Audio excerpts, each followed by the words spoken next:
Hello, and welcome to the Love Your Work Life podcast. I'm your host, Elissa Shuck. Whether you're going for that next promotion, looking for a job, or making a career pivot, I'll teach you how to navigate it all so you can have the career you want.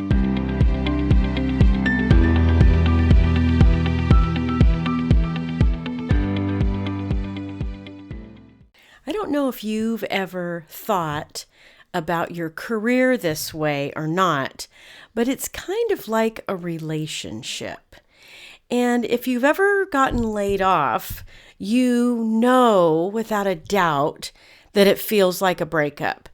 It's, you've got grief, you've got anger, you've got frustration, you've got all those thoughts about what if I could have done something differently? Maybe I would have been the one to stay instead of being let go. If we go deeper, even, I think you can see how there's lots of tangents, there's lots of connection points between a work life / career and a relationship. Tons of correlations here.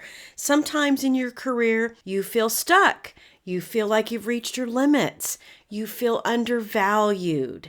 Sometimes, just like a relationship, it feels like you're going through the motions, right? That your career really lacks a certain vitality. It lacks input. It lacks investment. Sometimes it lacks quality time. All of the things that keep a relationship thriving are also the things that keep your career thriving, that keep your career abundant. And I'm not talking about money, although that could be a component of an abundant career, but I'm really talking about the experience of abundance, the experience of a career that's thriving, evolving, full of possibilities. That's when relationships are super exciting, right? And that's when your work life is exciting. That's when you get that feeling like, I could do this forever. Have you ever had that thought and that feeling in your career? I know I have, but I have never done anything forever, except maybe career coaching is going to be my new forever thing. But in every role I had, I could see myself staying there forever, doing what I was doing forever. So why is that? What is it that puts us in that frame of mind that feels like a forever thing, full of vitality, full of abundance, full of commitment, and that mutual back and forth, that you're getting as much out of it as you're giving? That's the sign of a healthy relationship, an abundant relationship, and it's the sign of an abundant career. So to kind of dive into this, I want you to ask yourself a few questions about your work life. How much quality time do you spend honing your craft? Think about that for a minute. You're likely a specialist in what you do. You likely have a lot of knowledge about what you do. It doesn't really matter what it is you're doing, but when you're doing it well, you have knowledge. Are you continuing to invest time and energy elevating your knowledge, honing your craft? If you're an artist, you're constantly exposing yourself to art. Whether that art is your style or not, it's your industry, it's your community, it's your tribe, if you will. In whatever you're doing for your work life, for your career, are you giving yourself the opportunity to engage with like-minded people? I know when I was in marketing, I found the thought leaders, the marketing thought leaders that resonated with me And I was looking at their blogs all the time. I was looking at what they were looking at, studying what they were studying, learning from them, elevating, honing my craft. Not everything was applicable to the industry that I was in, but gosh, those golden nuggets that were applicable, I was absolutely integrating those into what I was doing. It kept me excited about my craft because I was interacting with other people who were in the same arena. Are you doing that with your career? Or are you closed off like you're in your own little cube, not exploring your world, your industry, your vocation as much as you could? If you decide to do that, if your answer to the question of how much quality time do you spend honing your craft was very little, then I challenge you to go out and look for the thought leaders in your craft. Even if you consider yourself a thought leader, who are your peers? Who could you be engaging with? Isn't there that old saying that iron sharpens iron? Who are the people that could sharpen you? That's what I want you to do. That's how you keep your career vital and energized. Here's another question for you. What are you investing today that will give you a positive ROI in the short term, midterm, and long term? Are you taking courses? Are you following people on YouTube who have something to say in your industry? I engage with a lot of recruiters on LinkedIn. And yes, I love watching their videos because we are in a way kind of locking arms, at least virtually, in the work we do to help job seekers. So of course, I'm going to engage with them. Of course, I'm going to invest.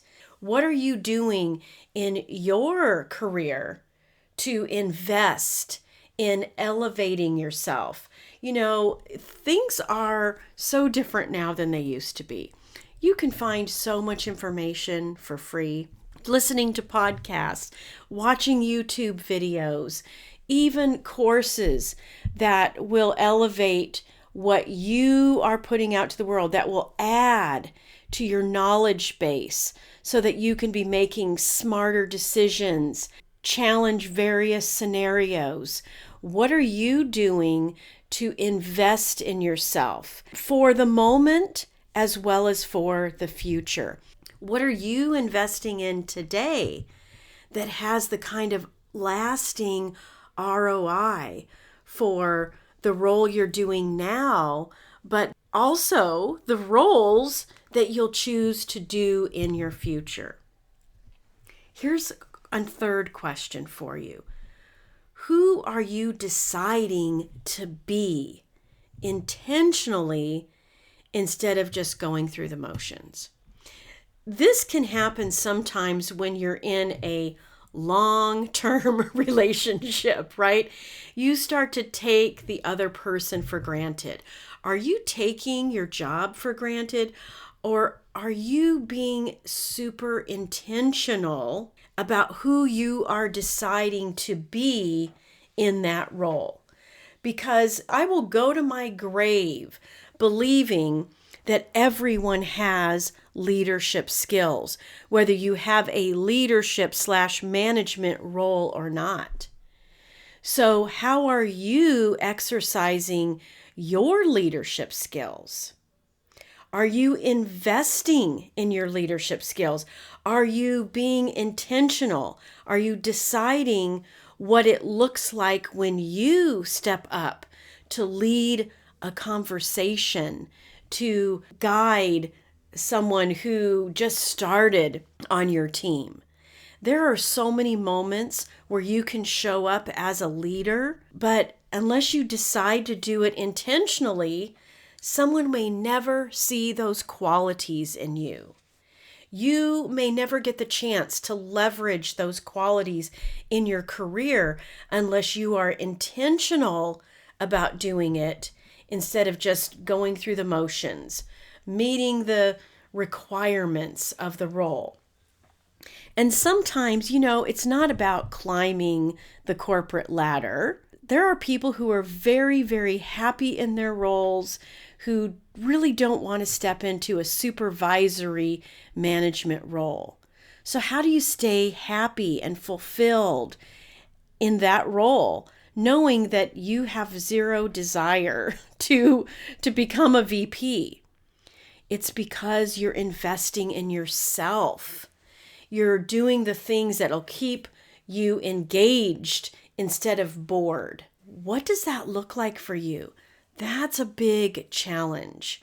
When you're paying attention to your career, just like you would pay attention to a loved one, someone you cared about, someone you were in relationship with, you see how something that happened in the past has equipped you to handle some obstacle or some opportunity in the here and now. It's about deciding what you want now and being open to the possibility of the future. Instead of just letting it happen, you're being intentional. You're guiding that narrative. When you're paying attention to your career, that sense of fulfillment and satisfaction day to day becomes easier to experience because you're deciding who you want to be. When you walk into the office, when you log into that Zoom meeting, you're deciding in that moment, who do I want to be? For myself, for my coworkers, for my team, for my company. That is the control that you can have. When you take it upon yourself to be intentional with that decision every single day, then you know that you can end your day feeling awesome about how you showed up. When you're creating a career that's abundant, the investment of time, energy, resources, upskilling helps you evolve. Even if you're in the job for years, the evolution is within you, and what is within you will express itself. This is the nature of the universe, to always be creating, to always be evolving. And if you're not, then no wonder you feel stuck.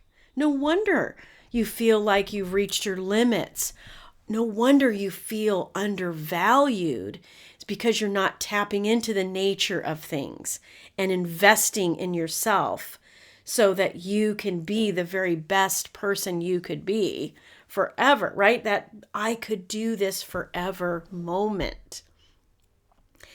It's so interesting how when you start investing in yourself, when you start looking for ways to contribute at higher levels, being a person who is intentional, that's when this I could do this forever moment happens. And I don't know about you, I have some of those in my career. One of them was when I was in retail. I absolutely loved leading a team in retail. Making those numbers, achieving those goals, getting that recognition, and giving that recognition to my team was some of the most amazing, fulfilling experiences I could have. I really did think I could do it forever. Oh, sure, there were tough times, right?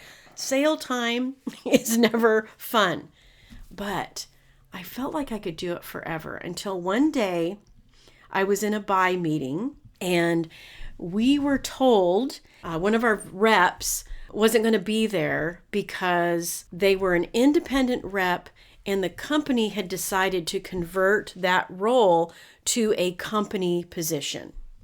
And so now they were looking for a new rep for the area. Now, this just happened to be my absolute favorite brand to buy. And all I could think of throughout the rest of the day was, oh my gosh, I wouldn't leave this role, this company, for anything except maybe that brand. And when I got my moment, I reached out to the person who was hiring, expressed my interest, made a trip 3 hours away to the city where they were interviewing. And by the time I got home, the job offer was in my inbox. Listen, sometimes those changes, those flashes of something could be better, something could be different, happen in an instant.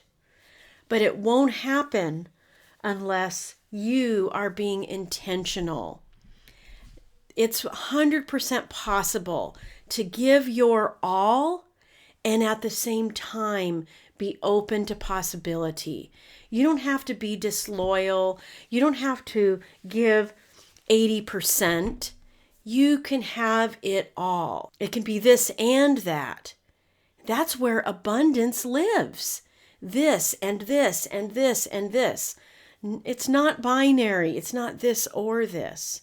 But it takes intention on your part to live in abundance by investing, by seeking, by looking, by doing the same kind of things for your career that you would do for any relationship that was meaningful to you.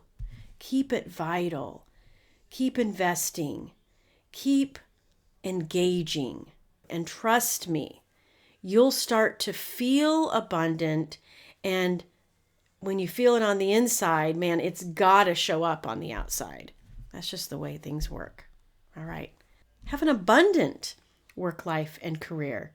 It really is up to you to make it happen. All right. I'll talk to you next time. If you like this podcast, I invite you to visit the Love Your Work Life website at elissashuck-careercoach.com. On the site, you'll find all the information you need to work with me one-on-one, as well as get access to my courses, Job Search Field Guide, and The Art of Stellar Interviews. I also have lots of other great free and highly accessible resources so that you can have a job search that's stress-free, gets you in front of people, and most importantly, gets you that job offer. I can't wait to help. I look forward to seeing you there.